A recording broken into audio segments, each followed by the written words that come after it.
A World Lead today, an exclusive look at Myanmar, where the ruthless killings continue and the military cracks down on pro-democracy protesters. Myanmar is a country of about 55 million people in Southeast Asia. It borders Thailand, Laos, China, India, and Bangladesh. The country gained independence in 1948, but it's lived under military rule for much of that time. Only for the last decade did Myanmar enjoy any civilian rule, any taste of democracy, but that all ended 2 months ago when the military, one of the largest militaries in all of Asia, reasserted itself and took over in a violent coup.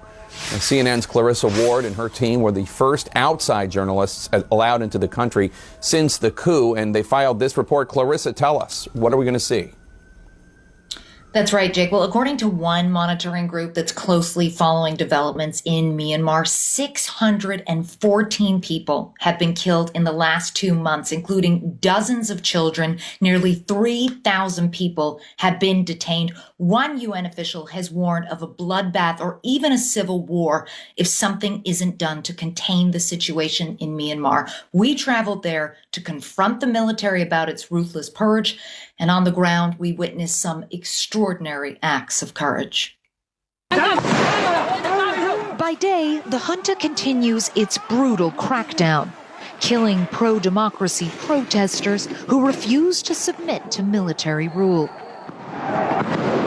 At night, the raids begin as soldiers round up activists and drag away the dead, their bodies evidence of the military's shoot-to-kill tactics.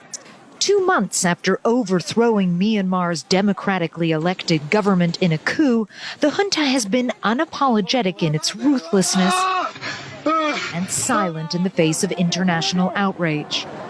Fearless local journalists and activists have risked everything to show the world what is happening, while outside access to the country has been blocked.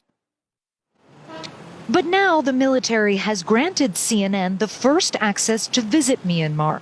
From the moment we arrive, our movements are tightly controlled. Gives you a sense of the intense level of security with us. 1, 2, 3, another 3 over there. 6 trucks full of soldiers accompanying our every move. At township offices across Yangon, alleged victims of the protest movement dutifully await us. They tell us they have been beaten and threatened and humiliated by the violators, a pejorative term the military uses for the pro-democracy protesters. In North Okalapa Township, the local administrator complains that the demonstrators were noisy and broke the law by gathering in groups of more than 5. Are you seriously comparing these infractions to more than 500 people being killed, among them children? Are you saying that these are equal? Our minders are perturbed by the question, and it goes unanswered. They take us to a shopping center, one of 2 attacked by arsonists overnight. Like many businesses in Myanmar, they are partially owned by the military. The strong implication from our minders is that the protesters are to blame. It's a similar story at several burned-out factories. This is the 3rd factory that the military wanted to show us. They say it's clear proof that the protesters are violent, that they have been setting fire to businesses like this. But the protesters say they had nothing to do with it at all. And the factory owners who we've spoken to say they simply don't know who's responsible. Sandra's Chinese-owned garment factory was completely destroyed. She asked we not show her face. Do you have any sense of what you will do now? Waiting for the government give me some helping. Yeah. Who is the government right now in Myanmar? Sorry, is that a hard question? Yeah. I don't know. Every moment of our visit is carefully choreographed.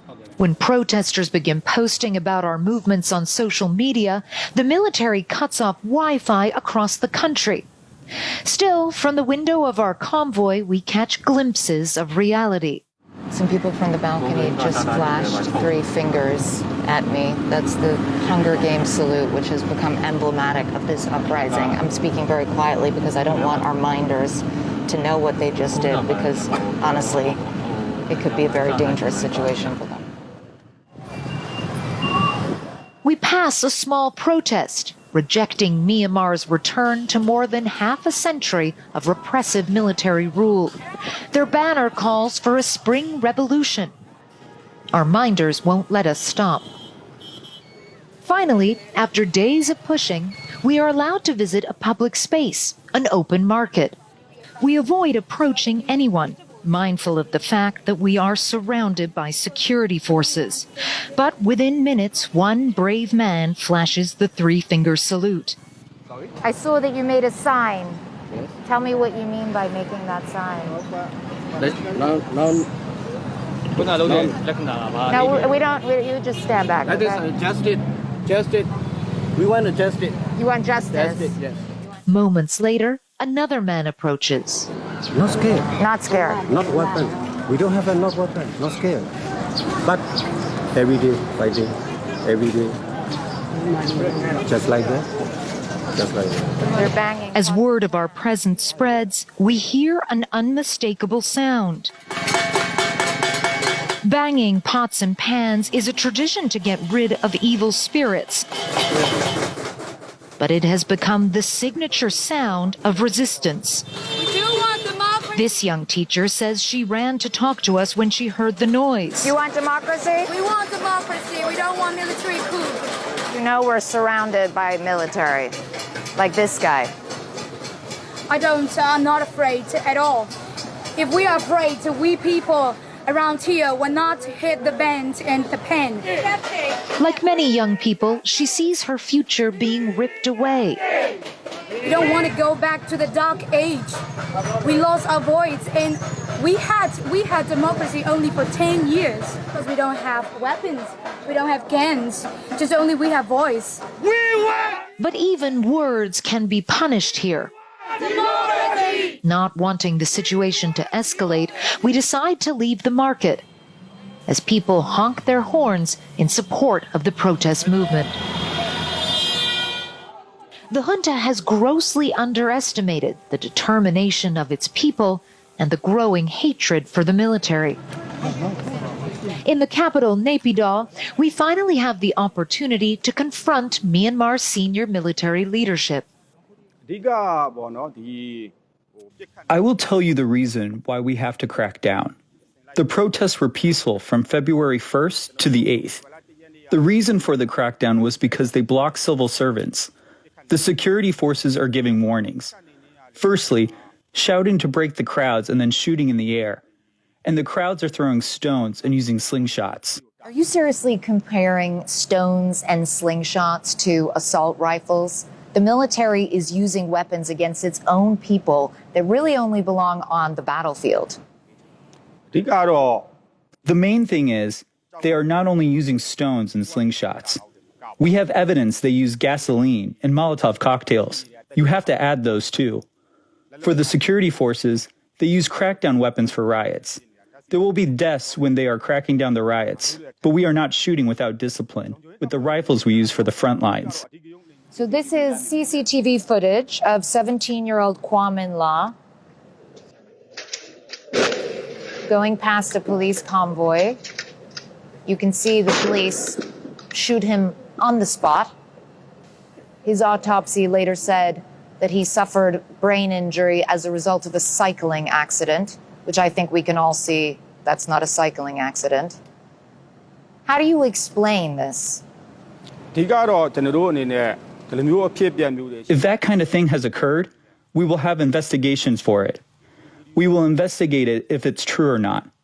There may be some videos which look suspicious, but for our forces, we don't have any intention to shoot at innocent people. So 14-year-old Tun Tun Ong, who was killed by your forces, what do you say to his mother? You say that he was a violent protester? Or what would you say to the father of 13-year-old Tun Mat Win, also shot dead by your forces? We have heard about the deaths of the children too. There is no reason we will shoot children. This is only the terrorists that are trying to make us look bad. But the lies are paper thin. According to the UN, as of March 31st, at least 44 children had been killed. Back in Yangon, our minders take us to another market in a military area, keen to show they have popular support. But the ploy backfires. We want democracy. I understand.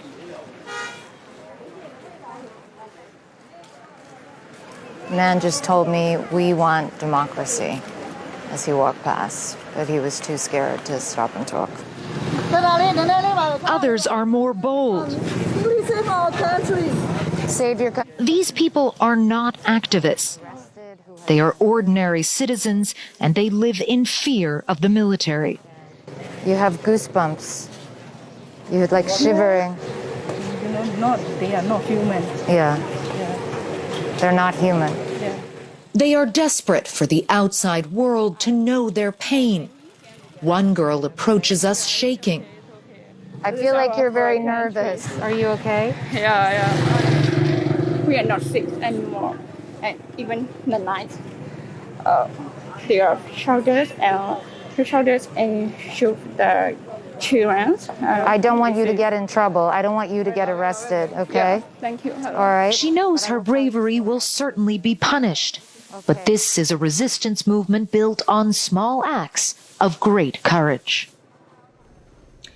And Jake, I have to tell you that that woman was arrested just after she ran away from us, along with 7 other people who were arrested. Their only crime was talking to CNN, expressing their fears, expressing their hopes for a better future. Thankfully, they were all released after a couple of days, all 8 of them. But really, this is just an illustration, Jake, of how threatened the military is by this popular movement. The military does not have the support of its people, and also an illustration of how extraordinarily brave these men and women are, risking their own security to make the voices of the people heard, Jake. Their courage is just unbelievable. And Clarissa, Myanmar's special envoy to the United Nations has called for tougher sanctions. What impact would that have? Well, there are already sanctions levied against the junta by the U.S., the UK, and the European Union. But the reality is sanctions don't give the kind of leverage that is really needed now to have a meaningful impact. And so far, we just haven't seen that meaningful, united response from the international community, singing from the same song sheet, demanding an end to this military rule. And that's exactly why you saw those people take those risks and come and talk to us, even though we were standing there saying, listen, we are surrounded by security, be careful. That's the desperation of a people who don't have any other options and who are desperate to have the world pay attention to what is happening in Myanmar, Jake. Well, we thank you for helping to bring attention to their plight, and we wish that our world leaders were as brave as these common folks, risking everything just to hold up their 3 fingers and say, we want democracy. Maybe our world leaders can get some courage from these people. Clarissa Ward, another incredible report. Thank you so much. Thank you.